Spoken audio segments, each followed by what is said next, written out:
Hello everybody, welcome back. This is video 6 of market research, and here is when we start getting into keyword research. I mentioned before the book is very important with these video series. Please buy the book for $3 on Amazon.com. And what we're going to do is we're going to understand how to do keyword research in our niche. And so we looked up, in the previous video, we looked up Brian Tracy, and we saw that he had a few books that were published in the personal success niche, the motivation and self-improvement niche, and the motivational niche. So now what we're going to do is we're going to look into Google keywords, or use the Google keyword tool, and get an understanding of how many keywords are in these niches, and basically how people are ranking for these keywords, and if we have a chance of getting on Google's first page. So let's take a look at Google's keyword research tool.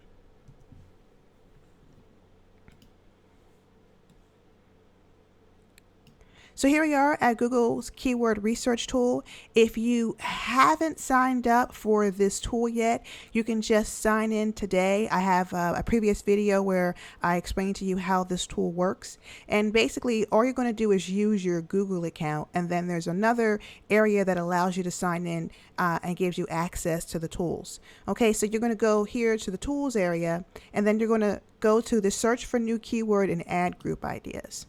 So then what we're going to do is we're going to type in those keywords that we got from Amazon, and kind of get an idea of what's happening online as far as people typing in certain keywords. So let's go for personal success. Our niche is personal success.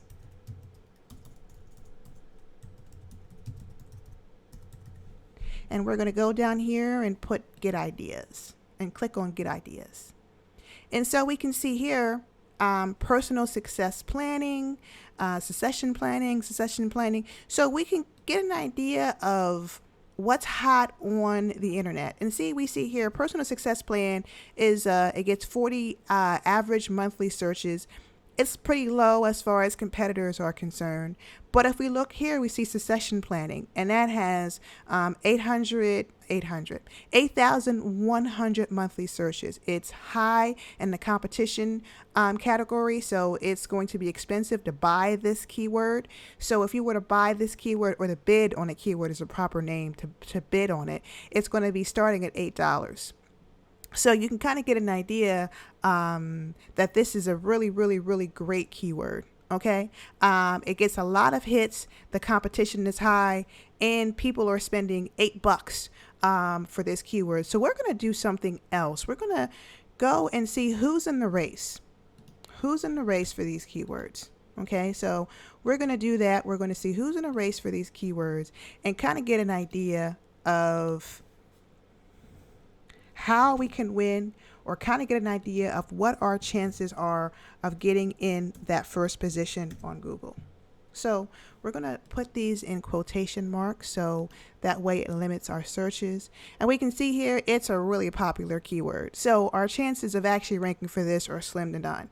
If we want to pay for ads, we can, but you can get an idea that this is a very good keyword, and people are typing it in. Now what you want to do is you want to create an Excel spreadsheet and actually record all of these keywords. You want to have about 25-30 keywords. And again, it's not for ranking, but you kind of want to understand how people think, the language that they use, so on and so forth. So you can see here succession planning, competing pages, 6 million. So there's no way you're going to be able to rank for this. But you can get an idea of what's happening in this category. Okay. And again, that's kind of broad. I wouldn't try and rank for that anyway. You want to kind of rank for something that's a bit smaller. So let's go and look at succession planning process. And again, this gets 880 monthly searches, which ain't bad. The competition is medium, and suggested bid, the starting bid is $7.89. So if you were to pay for this keyword, you would start out at $7.89, which is, for me, pretty expensive if you're a startup, because you're not getting an actual conversion. What you're doing is you're getting eyeballs to your landing page or squeeze page.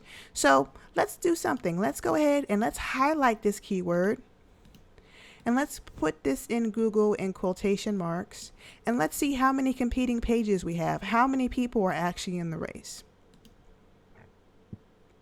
And so this one is not too bad. It's still really competitive. So you have 280,000 competing pages. And then we can take a look here and see if there's any videos. And yes, there's a whole bunch of videos as well. 150,000. And, you know, what I found is that SEO was difficult in a sense where it's difficult because everyone else has snatched all the great keywords, so there's not going to be much left. If you want to do a whole bunch of searching, you can. It's like looking for a needle in a haystack to find really great keywords. However, you do this to kind of know the language of your audience, to kind of know what they're typing in and what they're looking for and so on and so forth.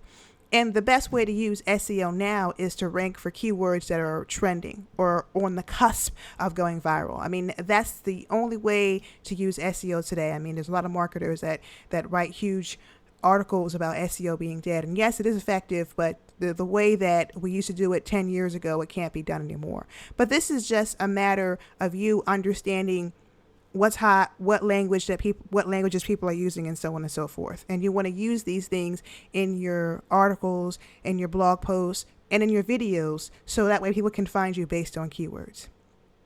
Okay, so that sums up video 6. Stay tuned for video 7. So if all this seems overwhelming and time consuming, just know that you can do 2 to 4 weeks worth of research in a matter of minutes with my e-course, The Bootstrapper's Guide to Making Money Online. So check it out today. Bye.